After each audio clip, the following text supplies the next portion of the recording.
ووصينا الإنسان بوالديه حسنا ووصينا الإنسان بوالديه حسنا হযরত হাকিম লুকমান তার সন্তানকে ডাক দিয়ে বলতেছেন, এ আমার সন্তান, তুমি কখনোই তোমার পিতামাতার সাথে খারাপ আচরণ করবা না, তাদেরকে কখনোই কষ্ট দিবা না, তাদের সাথে সৎ আচরণ করবা, সুন্দর আচরণ করবা। হাকিম লুকমান তার সন্তানকে ডাক দিয়ে বলতেছেন, আজ থেকে তুমি তোমার জীবনের জন্য প্রতিজ্ঞা করে নাও, যতদিন পর্যন্ত দুনিয়ার মধ্যে বেঁচে থাকবা ততদিন পর্যন্ত পিতা মাতাকে কখনোই কষ্ট দিবা না। হযরত ওয়াইস করনী যখন আল্লাহর রাসূল সাল্লাল্লাহু আলাইহি ওয়াসাল্লামের নিকট খবর পাঠাইয়া দিলেন, আল্লাহর রাসূল সাল্লাল্লাহু আলাইহি ওয়াসাল্লামকে বললেন, ওগো রাসূল, আমি তো আপনার সাক্ষাৎ লাভ করতে চাই, কিন্তু আমার মা যে অসুস্থ, আমি কি করব, আমাকে পরামর্শ দেন। আল্লাহর রাসূল সাল্লাল্লাহু আলাইহি ওয়াসাল্লাম পিতামাতার প্রতি, মায়ের প্রতি কি পরিমাণ গুরুত্ব আর মর্যাদা দিয়েছেন, এই ঘটনা থেকেই আমরা শিক্ষা নিতে পারি। আল্লাহর রাসূল সাল্লাল্লাহু আলাইহি ওয়াসাল্লাম ওয়াইস করনীকে ডাক দিয়ে বললেন, ও ওয়াইস করনী, শোনো, তুমি তোমার মায়ের সেবা যত্ন করো, আমি রাসূলের সাথে দেখা করতে হবে না। তুমি তোমার মায়ের সেবা যত্ন করলেই আল্লাহ পাক রব্বুল আলামিনও খুশি হবেন, আমি রাসূলও খুশি হব। বলুন না সুবহানাল্লাহ। ওয়াইস করনী মায়ের সেবা যত্ন করতে গিয়ে নিচে নামে নাই, বরং আল্লাহ পাক রব্বুল আলামিন ওয়াইস করনীর সম্মান আর মর্যাদা এত বাড়াইয়া দিয়েছেন, আল্লাহর রাসূল সাল্লাল্লাহু আলাইহি ওয়াসাল্লামের ইন্তেকালের পূর্বে হযরত উমর ও আলীকে ডাক দিয়ে বলতেছেন, আমার ইন্তেকালের পর ওয়াইস নামক এক পাগল মদিনায় আসবে, মদিনায় আসার পর আমার জুব্বা তার জন্য হাদিয়া দিবে। ওমরকে একটা নসিহত করতেছেন, ওমর, তুমি তোমার হকে ওয়াইস করনীর কাছ থেকে দোয়া লইবা। অথচ ওমর তো ওমর, যার ব্যাপারে কুরআনে কারীমের মধ্যে আল্লাহ পাক রব্বুল আলামিন প্রায় 21টা আয়াতে কারিমা নাযিল করেছেন, সেই ওমরকে আল্লাহ পাক রব্বুল আলামিনের হাবিব রাসূল আরবি সাল্লাল্লাহু আলাইহি ওয়াসাল্লাম বলতেছেন, এ ওমর, তুমি ওয়াইস করনী আসলে তার কাছ থেকে দোয়া লইবা। হযরত ওমরের ব্যাপারে রাসূল আরবি সাল্লাল্লাহু আলাইহি ওয়াসাল্লাম বলেছেন, লাউ কানা বাদি নাবিয়্যান লাকানা উমর, আমার পর যদি পৃথিবীর বুকে আল্লাহ পাক রব্বুল আলামিন কাউকে নবী বানায়া পাঠাইতেন, তাহলে আল্লাহ পাক রব্বুল আলামিন জমিনের মধ্যে হযরতে ওমরকে নবী বানাইয়া পাঠাইতেন। ওমর তো আধ্যাত্মিক জগতের এক সম্রাট। হযরত ওমর মদিনার মধ্যে কি কি স্বপ্নে দেখে সেটার খবর ওমরের কাছে হয়ে যায়। হযরত ওমরের জামানার মধ্যে হযরত আলী রাদিয়াল্লাহু তাআলা আনহু একবার স্বপ্ন দেখতেছেন, পয়গম্বর আরবি সাল্লাল্লাহু আলাইহি ওয়াসাল্লামের কাছে এক মহিলা তার গাছের পয়লা খেজুর নিয়ে আসছেন। রাসূল আরবি সাল্লাল্লাহু আলাইহি ওয়াসাল্লামকে ডাক দিয়ে বলতেছেন, আল্লাহর রাসূল, আমার গাছের পয়লা খেজুর আপনি খান, আপনার সাথীদেরকে খাওয়ান। হযরত আলী রাদিয়াল্লাহু তাআলা আনহু বলেন, রাসূল আরবি সাল্লাল্লাহু আলাইহি ওয়াসাল্লাম সমস্ত সাহাবায়ে কিরামদের মাঝে খেজুর বন্টন করে দিলেন। পয়গম্বর আমাকেও একটা খেজুর দিলেন, আমি খেজুরের দানাটা মুখের মধ্যে দিয়ে দিলাম। স্বপ্নের পর আমার যখন ঘুম ভেঙে গেল, স্বপ্ন ভেঙে গেল, মসজিদে নববীর আজান শুরু হয়ে গেল। মসজিদের মধ্যে হযরত ইমামের ওমরের ইমামতিতে নামাজ দাঁড়িয়ে গেছে। নামাজের পর এক মুসল্লি, নামাজের পর এক মহিলা মসজিদের মধ্যে এসে কিছু খেজুর হাতের মধ্যে নিয়ে আসছেন। হযরত ওমরকে ডাকতে বলতেছেন, আমিরুল মুমিনিন, কে আসো, আমার খেজুরগুলোকে আমিরুল মুমিনিনের হাতে দাও, তিনি খাবেন এবং তার সাথীদেরকে খাওয়াবেন। সেই খেজুরগুলোকে আমিরুল মুমিনিন ওমর ইবনুল খাত্তাব রাদিয়াল্লাহু তাআলা আনহু মুসল্লিদের মাঝে বন্টন করে দিলেন, সাহাবীদের মাঝে বন্টন করে দিলেন। হযরত ওমর আলী রাদিয়াল্লাহু তাআলা আনহুকে একটা খেজুর দিলেন। জুরির মধ্যে এখনো অনেক খেজুর বাকি রয়ে গেছে, এখনো অবশিষ্ট অনেক খেজুর রয়ে গেছে। হযরত আলী রাদিয়াল্লাহু তাআলা আনহু ডাকতে বলেন, আমিরুল মুমিনিন, আমাকে কি আরেকটা খেজুর দেওয়া যায় না? আমিরুল মুমিনিন হযরত ওমর বললেন, রাতের বেলায় পয়গম্বর তো তোমাকে একটা খেজুরই দিয়েছে, আমি তোমাকে দুইটা খেজুর কিভাবে দেই? পয়গম্বর আরবি যেহেতু তোমাকে একটা খেজুর দিয়েছে, অতএব আমিও তোমাকে একটা খেজুর দিলাম, দুইটা খেজুর দিতে পারবো না। এমন আধ্যাত্মিক জগতের এক সম্রাট হযরত ওমর, যার ব্যাপারে আল্লাহ পাক কোরআনে কারীমের মধ্যে অসংখ্য আয়াত নাজিল করেছেন। এই ওমরকে রাসূল ডাক দিয়ে বলতেছেন, ওমর, ওয়াইস করনী নামক এক পাগল মদিনায় আসবে, মায়ের সেবা করতে গিয়ে আমার সাথে দেখা করতে পারে নাই। ওমর, আমার জুব্বা তার জন্য হাদিয়া, আর ওমর তুমি তোমার হকে তার কাছ থেকে দোয়া লইবা। এত বড় ওমর, সেই ওমরকে আল্লাহ রাসূল সাল্লাল্লাহু আলাইহি ওয়াসাল্লাম বলতেছেন, তুমি ওয়াইস করণীর কাছ থেকে দোয়া নিবা। যদিও এই ওয়াইস করণী রাসূলের সাক্ষাৎ লাভের মাধ্যমে সাহাবিয়তের অর্জন করতে পারে নাই, সাহাবিয়তের যে গুণ, সাহাবী হওয়ার যে সৌভাগ্যতা, এইটা হয়তো অর্জন করতে পারে নাই, কিন্তু আল্লাহ তাআলা তাকে এত মর্যাদা দিয়েছেন, এত সম্মান দিয়েছেন যে স্বয়ং রাসূল জলিলুল কদর সাহাবী হযরত ওমরকে বলতেছেন, তুমি ওয়াইস করণীর কাছ থেকে দোয়া লইবা। কি পরিমাণ মায়ের দোয়া করার জন্য, কি পরিমাণ মা বাবার সেবা আর খেদমত করার জন্য আল্লাহ পাক রব্বুল আলামিন ওয়াইস করণীর সম্মান আর মর্যাদা বৃদ্ধি করে দিয়েছেন। আল্লাহর রাসূল সাল্লাল্লাহু আলাইহি ওয়াসাল্লাম, রাসূলের বিশিষ্ট সাহাবী হযরত আব্দুল্লাহ রাদিয়াল্লাহু তাআলা আনহু রাসূল আরবি সাল্লাল্লাহু আলাইহি ওয়াসাল্লামকে বলতেছেন, সাআলতুন নবিয়্য সাল্লাল্লাহু আলাইহি ওয়াসাল্লাম আইয়ুল আমালি আহাব্বু ইলাল্লাহি আযজা ওয়া জাল্লা। হযরত আব্দুল্লাহ বলেন, আমি রাসূলকে জিজ্ঞাসা করলাম, আল্লাহর কাছে কোন আমলটা সবচেয়ে প্রিয় গ্রহণযোগ্য আমল? قال رسول الله صلى الله عليه وسلم الصلاة على وقتها। রাসূল আরবি সাল্লাল্লাহু আলাইহি ওয়াসাল্লাম বললেন, সময় মতো নামাজ পড়া, ওয়াক্ত মতো নামাজ পড়া। কারণ আল্লাহ পাক কোরআনে হাকীমের অন্যত্র জায়গায় বলেছেন, ইন্নাস সালাতা কানাত আলাল মুমিনিনা কিতাবাম মাওকুতা। ওয়াক্ত মতো নামাজ পড়তে হবে। নামাজের যখন সময় হবে, সব কাজকর্ম বন্ধ করে নামাজের দিকে ধাবিত হতে হবে। কিন্তু আমাদের বর্তমানে সমাজের চিত্রটা হচ্ছে ভিন্ন। যদি কোনো ব্যবসায়ীকে, দোকানদারকে বলা হয়, ভাই মসজিদের নামাজ, মসজিদের মিনার থেকে আজানের আওয়াজ আসছে, চলেন মসজিদের দিকে যাই, নামাজ আদায় করে নেই, তখন বলবে, হুজুর যান যান, আপনার কাজ আপনি চলে যান, আমার এখন বেচা বিক্রির এতই ব্যস্ততা, আমার টাইম নাই, এখন পরবর্তীতে নামাজ আদায় করে নিব। আসলে এমন মুসলমান হয়েছে যে তার নামাজ পড়ার মতো সময়টা তার হাতে নাই। অথচ আগের যুগের মুমিন মুসলমানরা কেমন ছিল জানেননি?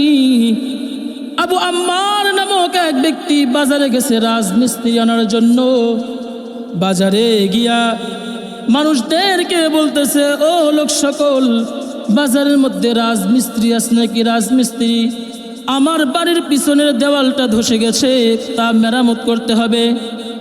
একজন লোক বলল, ওই যে বাজারের এক কিনারায় দেখা যায় একজন লোক বসে বসে কোরআনে হাকিমের তেলাওয়াত করতেছে, সে তার সময়কে নষ্ট করে না, যতক্ষণ সময় পায় সে আল্লাহ তাআলার সাথে কথা বলে, কোরআন তেলাওয়াত করে।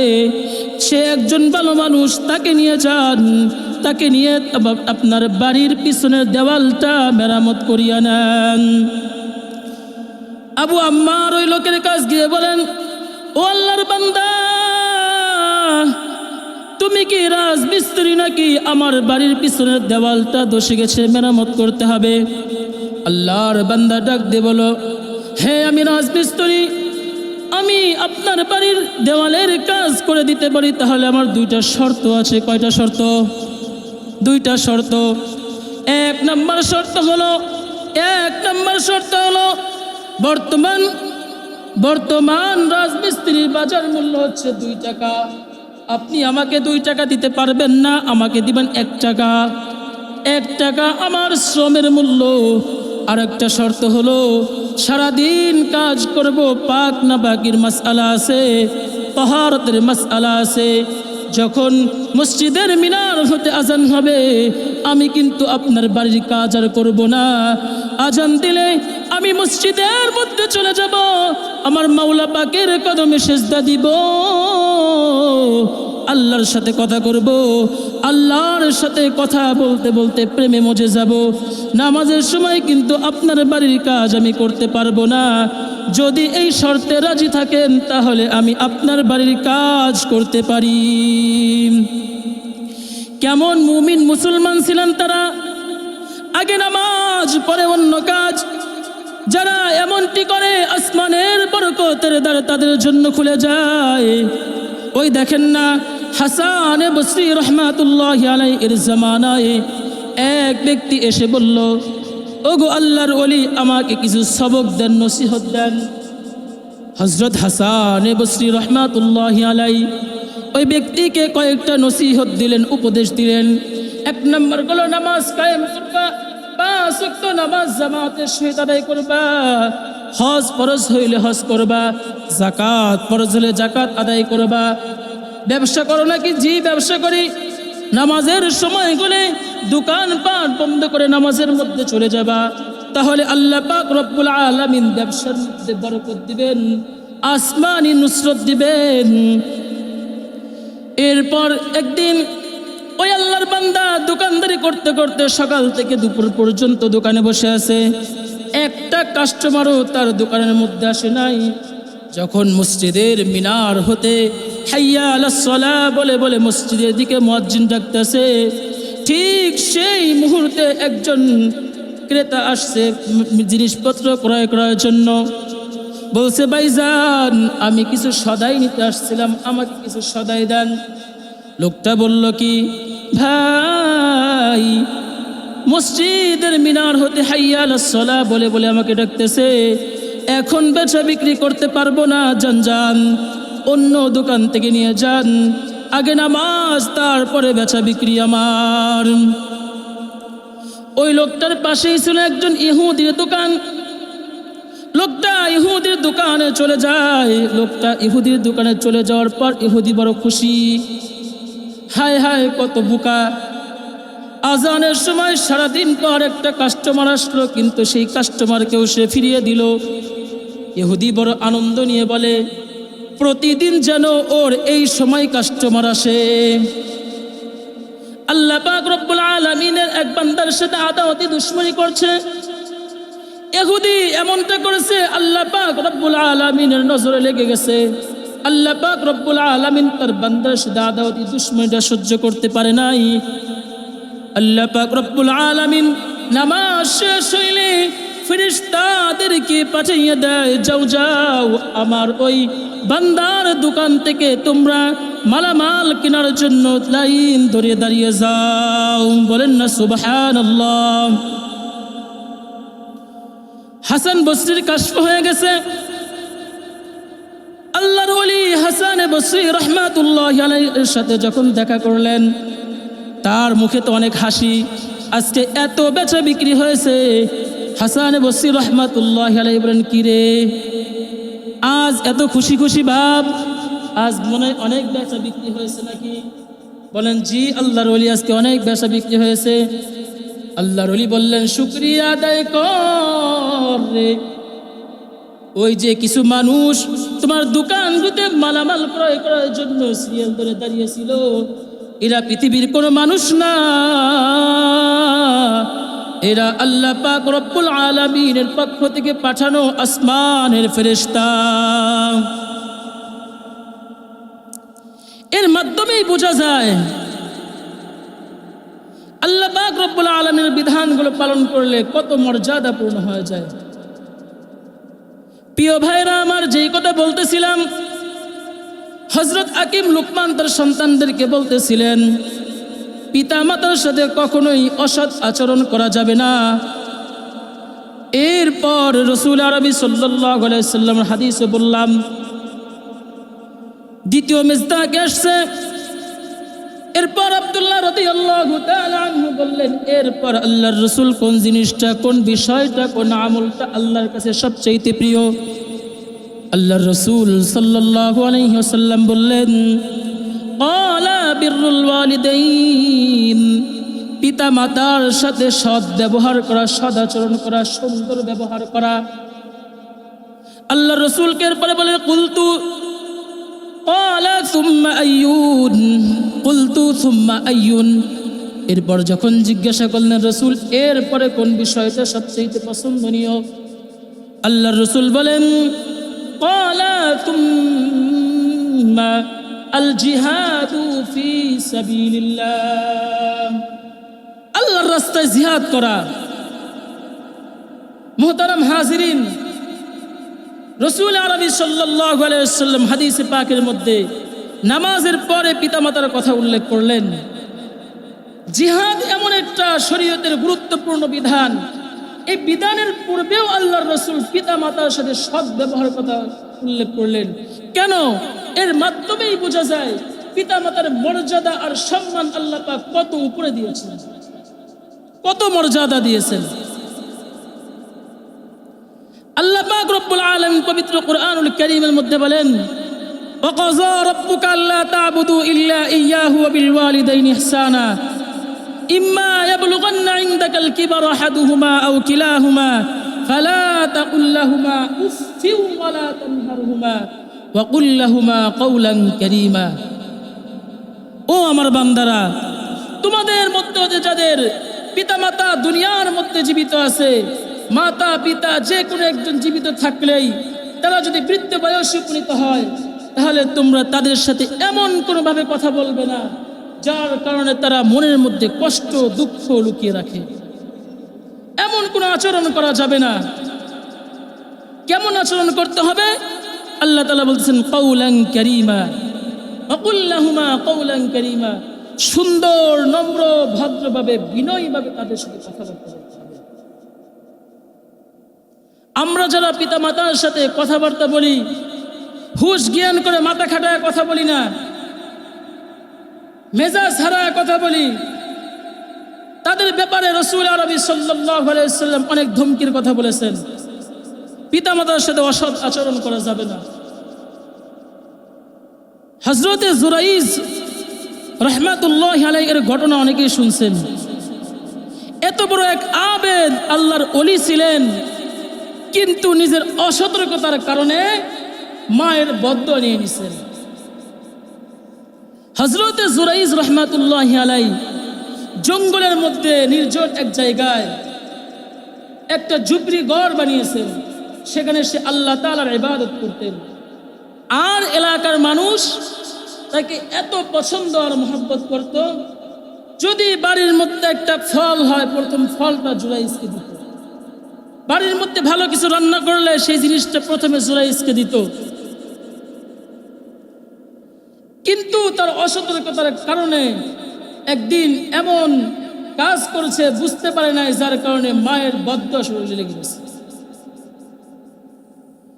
হযরতে জুরাইজ আলাইহিস সালাম, হযরতে জুরাইজ রাহমাতুল্লাহি আলাইহি তার খানকার মধ্যে ইবাদত করতেছিলেন। ইবাদত এমত অবস্থায় তার মা যে জুরাইজকে ডাক দিয়ে বললেন, ও বাবা, আমি তোমার মা, তুমি আমার সাথে দেখা করো, তোমার ঘর থেকে বের হয়ে আসো। হযরতে জুরাইজ এমন সময় নামাজের মধ্যে নামাজের মুসল্লায় দাঁড়িয়েছিল, সে মনে মনে চিন্তা করতে লাগলো, সলাতি ওয়া উম্মি, সলাতি ওয়া উম্মি। আমার নামাজ একদিকে, আমার মা ডাকতেছে আর একদিকে, আমি কোন কাজ করব বুঝতে পারতেছি না। এভাবে একদিন, 2 দিন, 3 দিনের মাথায় যখন আবারও তার মা এসে ডাকতে বলল, জুরাইজ, তুমি তোমার রুম থেকে বের হয়ে আসো, আমি মা তোমার সাথে দেখা করতে এসেছি। হযরত জুরাইজ সেই দিনও নামাজের মধ্যে ছিলেন আর চিন্তা করতেছিলেন, সলাতি ওয়া উম্মি, সলাতি ওয়া উম্মি। হযরত জুরাইজ রাহমাতুল্লাহি আলাইহি এরপর যখন তার মা এরপরেও সাড়া পাইলেন না, সাড়া না পাওয়ার কারণে জুরাইজের মা বলল, আরে সন্তান, তুমি আমার সাথে দেখা করতে চাচ্ছ না, ঠিক আছে, আল্লাহ পাক রব্বুল আলামিন যেন আমার মৃত্যুর পূর্বে আমার সাথে তোমার দেখা না করাইয়া বেশ্যার সাথে দেখে। মায়ের মনে কষ্ট লেগে গেছে, মা বদ্দুয়া দিয়ে দিছে। জুরাইজ রাহমাতুল্লাহি আলাইহি আল্লাহর ওলি। কিছুদিন পর ওই সমাজের মধ্যে, এলাকার মধ্যে একটা মেয়ের গর্ভে সন্তান চলে আসছে, সন্তান, যারও সন্তান। ওই সন্তান ভূমিষ্ঠ হওয়ার পর বিয়ে হয় নাই। সমাজের লোকেরা যখন জিজ্ঞাসা করতেছে, হায় রে, এই পাগলি, এই ছেলেটা কার সন্তান, কার? সে বলতে লাগলো, এই সন্তান হচ্ছে জুরাইজের। মায়ের বদ্দুয়া লেগে গেছে। জুরাইজের কথা বলে মানুষ চিন্তা করলো, আমরা যাকে এত মোহাব্বত করি, এত ভালোবাসি, আসলে সে তো তার ইবাদতগাহে ইবাদত করে না, বরং সে ইবাদতের নামে জিনা করে বেড়ায়। এলাকার সমস্ত মানুষ যাইয়া জুরাইজের ঝুপড়ি বাড়কে ভেঙ্গে তাকে বের করে নিয়ে এসে ওই ঝুপড়ি ঘরের মধ্যে আগুন লাগাইয়া দিলেন।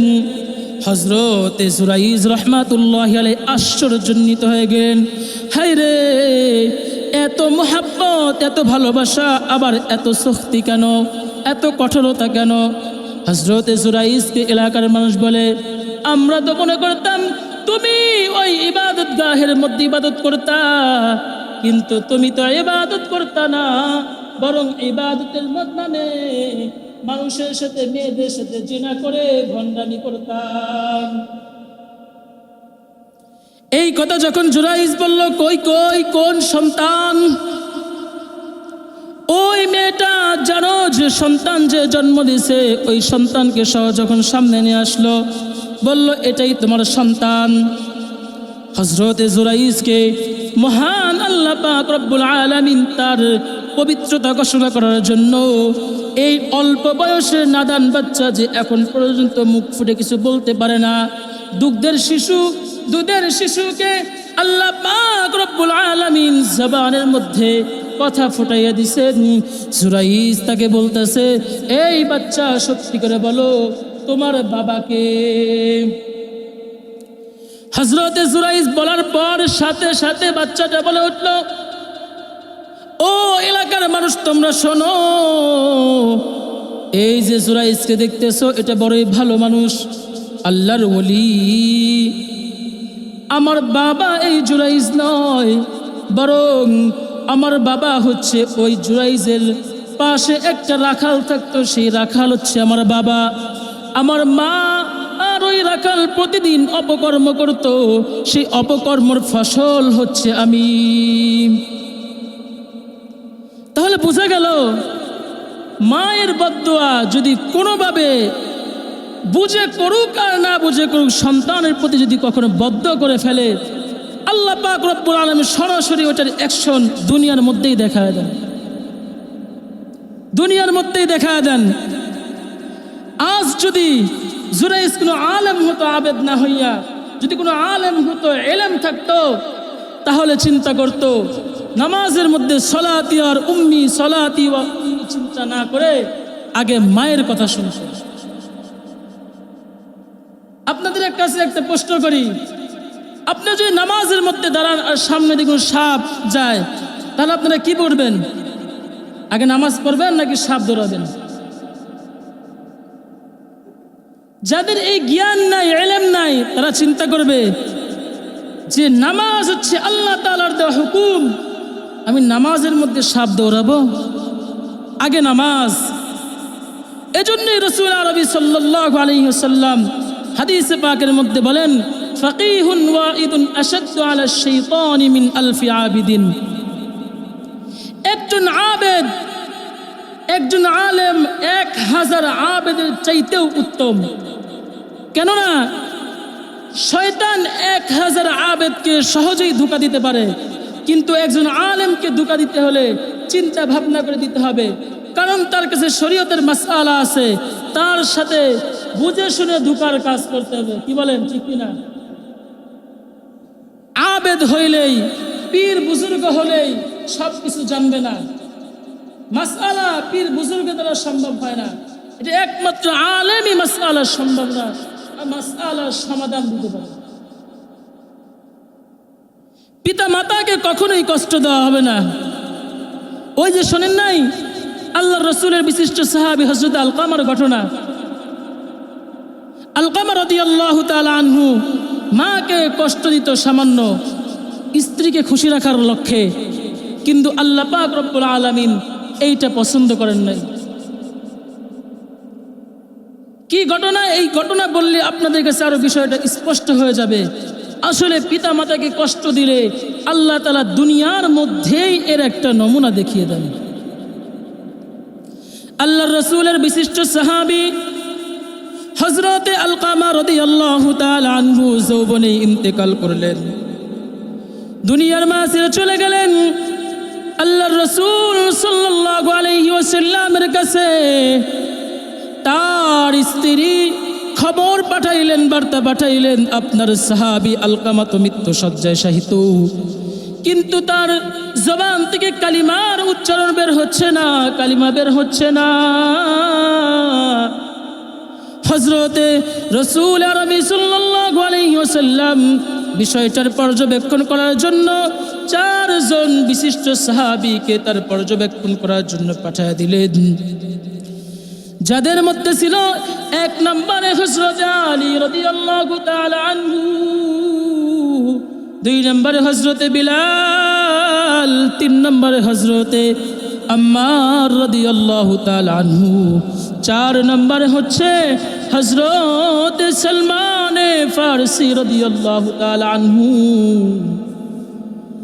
আল্লাহর রাসূল তাদেরকে পাঠিয়ে দেওয়ার পর তারা আলকামার অবস্থা থেকে বুঝতে পারলেন আলকামা তো দুনিয়ার মধ্যে বেশি দিন থাকতে পারবে না, তার অবস্থার সময় শেষের দিকে, কিন্তু হায় হায় তার জবান থেকে তো কালিমার আওয়াজ বের হচ্ছে না, কালিমা বের হচ্ছে না। এই সংবাদ যখন আল্লাহর রাসূলের কাছে চলে গেল, আল্লাহর রাসূল সাল্লাল্লাহু আলাইহি ওয়াসাল্লাম মায়ার নবী রাহমাতাল লিল আলামিন চলে আসলেন, দেখলেন আলকামার অবস্থা বড়ই নাজুক। আলকামার মাকে ডাক দিয়ে বললেন, মা, আলকামার জবান থেকে কেন কালিমা বের হচ্ছে না, তার কারণ কি এইটা আমার কাছে বলো, সে কি এমন গুনাহ করেছে? আলকামা রাদিয়াল্লাহু তাআলা আনহু এর মা রাসূল আরবি সাল্লাল্লাহু আলাইহি ওয়াসাল্লামের কাছে ডাক দিয়ে বললেন, ও গো আল্লাহর রাসূল সাল্লাল্লাহু আলাইহি ওয়াসাল্লাম, আমার সন্তান তো দুনিয়ার মধ্যে একজন ভালো মানুষ ছিলেন, একজন সাহাবী ছিলেন, আল্লাহ তাআলার সব হুকুম পালন করতেন, নামাজ পড়তেন, হজ করতেন, যাকাত দিতেন, সব কাজই তো করতেন। আমার সন্তানের তো এমন হওয়ার কোনো কারণ নাই। তবে হ্যাঁ আল্লাহর রাসূল, আমার সন্তানের মধ্যে একটা গুণ ছিল, সেটা হলো আমার সন্তান আমাকে কষ্ট দিয়ে হলেও তার বিবিকে কখনোই নারাজ করতেন না। মায়ার নবী রাহমাতাল লিল আলামিন বুঝে ফেললেন কোন জায়গায় সমস্যা। মূলত এখানে মায়ের মনের মধ্যে কষ্ট লেগেছে। আল্লাহর রাসূল সাল্লাল্লাহু আলাইহি ওয়াসাল্লাম আলকামার মাকে ডাক দিয়ে বললেন, ও মা, আপনি আপনার সন্তানকে মাফ করিয়া দেন। জনম দুঃখিনী মা আলকামার মা বড়ই কষ্ট পেয়েছে। মা তার সন্তানকে ক্ষমা করতে চাচ্ছে না। আলকামা রাদিয়াল্লাহু তাআলা আনহুর মা বলতেছেন, আল্লাহর রাসূল, আমার সন্তান আমাকে এত কষ্ট দিয়েছে যে আমি তাকে মাফ করতে পারবো না গো রাসূল। আপনি এভাবেই তার দাফন কাফনের কাজ সম্পন্ন করে ফেলেন। তার মুখ থেকে কালিমার আওয়াজ বের হোক না বের হোক, এটা আমার কিছু করার নেই। রাসূলুল্লাহ সাল্লাল্লাহু আলাইহি ওয়াসাল্লাম বড় পেরেশানির মধ্যে পড়ে গেলেন। মায়ার নবী রাহমাতুল লিল আলামিনের একজন সাহাবী কালিমা না পড়ে দুনিয়ার মধ্যে থেকে চলে যাবেন, এইটা রাসূল সহ্য করতে পারবেন না। আল্লাহর রাসূল সাল্লাল্লাহু আলাইহি ওয়াসাল্লাম সাহাবায়ে কিরামদেরকে বললেন, সাহাবারা রে, তোমরা লাকড়ি জমা করো, লাকড়ি জমা করে একটা স্তূপ বানিয়ে ফেলো। স্তূপ বানাইয়া ওই স্তূপের মধ্যে আগুন প্রজ্বলিত করে দাও, যাতে আমি আলকামা রাদিয়াল্লাহু তাআলা আনহুকে ওই আগুনের মধ্যে নিক্ষেপ করতে পারি। সাহাবায়ে কিরাম রিদওয়ানুল্লাহি তাআলা আলাইহিম আজমাইন যখন আগুনের স্তূপ করলো, লাকড়ি জমা করে আগুন জ্বালিয়ে ফেললো, ঠিক সেই সময় যখন আলকামাকে সেখানে নিক্ষেপ করবেন, এবারে জনম দুঃখিনী মা তো সামনে বসিয়া আছে। একজন মা তো কখনোই পারে না তার সন্তানকে তার সামনে আগুনের মধ্যে নিক্ষেপ করবে আর মা হইয়া তাকাইয়া তাকাইয়া দেখবে। মায়ের মন তো আর মানে না। মা তার রসুলকে ডাকতে বলতেছেন, আল্লাহর হাবিব, আপনি আমার সন্তান আলকামাকে আগুনের মধ্যে নিক্ষেপ করিয়েন না। আমি আমার সন্তান আলকামাকে ক্ষমা করে দিলাম। কেমন মা, এত কষ্ট দেওয়ার পরেও যখন সন্তানকে শাস্তি দেওয়া হবে, আগুনের মধ্যে পোড়ানো হবে, কোনো বাবা আর মা যদি সামনে থাকে এটা কখনোই পারবে না। মুহতারাম হাজিরিন, আমার সব কিছুর দ্বারা বোঝানোর উদ্দেশ্য ছিল এটাই, যেই পিতামাতা আমাদেরকে এত কষ্ট করে দুনিয়ার মধ্যে আনলেন, একজন মা এতদিন পর্যন্ত গর্ভের মধ্যে ধারণ করলেন, প্রসব বেদনা করলেন, 10 মাস 10 দিন গর্ভে ধারণ করার পর দুনিয়ার মধ্যে আনার পর হামলুহু ফিসালুহু 30 শাহরা, 30 মাস পর্যন্ত দুগ্ধ পান করাইলেন। এত কষ্ট আর মেহনত করার পরেও যদি আমরা সেই মা আর বাবাকে কষ্ট দেই, তাহলে আল্লাহ পাক রব্বুল আলামিন কখনোই এটা সহ্য করবেন না। এটা কখনোই আল্লাহ পাক রব্বুল আলামিন সহ্য করবেন না। মুহতারাম হাজিরিন, আমাদেরও কিছু করণীয় আছে। আমরা যদি আমাদের সন্তানকে সেভাবে গড়ে না তুলি, আমাদের সন্তানদের মাইন্ড সেট আপ যদি সেভাবে না করি, আমরা যদি সন্তানদেরকে দিনের পথে পরিচালিত না করে, যদি আমরা বিপদগামী হওয়ার পরেও তাদেরকে ফিরিয়ে না নিয়ে আসি, তাহলে এমনটার ভোগান্তিতে পড়তে হবে, এটাই স্বাভাবিক। যদি আমরা দিনের জ্ঞান দান করি, যেমন ওই যে বুজুর্গের কথা বললাম, হযরতে জুরাইজের কথা, এত বড় আল্লাহর ওলি হওয়ার ক্ষেত্রেও, এত বড় আবেদ হওয়ার পরেও মা তাকে ডাক দিছে, তার মধ্যে কোরআনের ইলম ছিল না, তার মধ্যে হাদিসের জ্ঞান ছিল না, যার কারণে পিতা মাতা, মা জনম দুঃখিনী মা এত কষ্ট করে তাকে দুনিয়ার মধ্যে এনেছেন, তাকে ডাক দেওয়ার পরেও তার কথা না শুনে সে নামাজের মধ্যে ছিল। এর একটাই মাত্র কারণ, তার মধ্যে কোরআনের ইলম হাদিসের ইলম ছিল না। তাই আসুন আমরা আমাদের সন্তানদেরকে কোরআনী ইলম হাদিসে ইলম অর্জন করাই। দুনিয়ার ইলম তো অর্জন করবে, দুনিয়া বিজ্ঞান, দুনিয়ার মধ্যে চলতে গেলে বাংলা, ইংরেজি, অঙ্ক, ইতিহাস, ভূগোল যা আছে, ডাক্তারি পড়ান, সায়েন্স পড়ান, কি বলে ইঞ্জিনিয়ারিং পড়ান, যা মন চাই তাই পড়ান, কিন্তু আপনার জন্য, আপনার পরকালের জন্য আপনি যদি দুনিয়াতেই আপনার সন্তান একটু কষ্ট পায়, সেটা সহ্য করতে পারেন না, কাল কিয়ামতের দিন যখন আল্লাহ তাআলা জাহান্নামের আগুনের মধ্যে সন্তানকে দিবে, আপনার সামনে যখন দিবে তখন আপনি কিভাবে সহ্য করবেন? সেই দিন তো আল্লাহর কাছে এই সন্তানদেরকে এত মায়া মহব্বত করে বড় করতেছেন, তাদের কোনো অভাব বুঝতে দিচ্ছেন না। এই সন্তানই তো আপনার বিরুদ্ধে নালিশ করবে, রব্বানা ইন্না আতানা সাদাতানা ওয়া কুবারানা ফাআদাল্লুনা সাবিলা।